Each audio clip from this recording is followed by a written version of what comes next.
नमस्कार.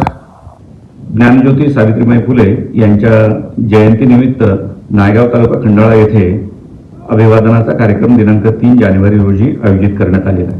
दरवर्षीप्रमाणे या कार्यक्रमाला माननीय मुख्यमंत्री व सन्माननीय मंत्री महोदय व इतर अतिथी उपस्थित राहणार आहे. यावर्षी सावित्रीबाई फुले यांच्या स्मारकाच्या भूमिपूजनाचा कार्यक्रम प्रस्तावित आहे. या कार्यक्रमाची म्हणून एक पत्रिका समाज माध्यमावर कालपासून व्हायरल झाल्याचं निदर्शनास येत आहे. मी आपल्या सर्वांना नम्रपणे सांगू इच्छितो की समाज माध्यमामध्ये पसरवण्यात आलेली पत्रिका ही मागच्या वर्षीच्या एका पत्रिकेचं फेरफार करून खोडसाळपणे प्रसारित करण्यात आली आहे. या पत्रिकेमध्ये काही सन्माननीय अतिथींची नावं ही राजशिष्टाचाराप्रमाणे छापण्यात आली नसल्याचे दिसून येतं. यामुळे त्यांचा अवमान झाल्याची भावना त्यांच्या समर्थकांमध्ये आणि नागरिकांमध्ये पसरलेली आहे आणि या अनुषंगाने अनेक दूरध्वनी संदेश किंवा समाज माध्यमावर संदेश किंवा चर्चा सुरू असल्याचं निदर्शनास येत आहे.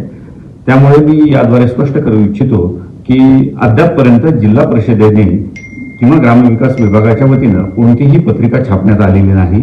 आज येणाऱ्या अतिथींची नावं अंतिम झाल्यानंतर जिल्हा परिषदेच्या वतीनं प्राप्त होणाऱ्या पत्रिकेला राज्यशिष्टाचाराप्रमाणे तपासून मान्यता देण्यात येईल व त्यानंतर ही पत्रिका छापून सर्व सन्माननीय अतिथीपर्यंत पोहोचवण्याची व्यवस्था करण्यात येणार आहे. या पत्रिकेमध्ये उपस्थित राहणाऱ्या सर्व सन्माननीय अतिथींची नावं ही राज्यशिष्टाचाराप्रमाणे समाविष्ट करण्यात येतील. त्यामुळे मी या माध्यमातून आपल्या सर्वांना विनंती करतो की समाज माध्यमामध्ये सध्या प्रसारित होत असलेली व्हायरल होत असलेली जी पत्रिका आहे ती अधिकृत नाही, ती जिल्हा परिषदेच्या वतीने किंवा जिल्हा प्रशासनाच्या वतीने तयार करण्यात आलेली नाही.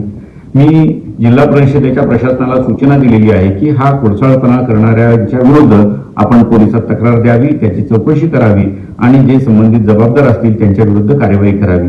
आपण सर्वांनी याची नोंद घ्यावी एवढीच मी आपल्याला नम्रतापूर्वक विनंती करतो, आवाहन करतो. धन्यवाद. ताज्या घडामोडी जाणून घेण्यासाठी शिवशाही न्यूज यूट्यूब चॅनलला सबस्क्राईब करा. आपण हा व्हिडिओ फेसबुकवर पाहत असाल तर फेसबुक पेज फॉलो करा आणि शिवशाही न्यूज.com या आपल्या वेबसाईटलाही भेट द्या.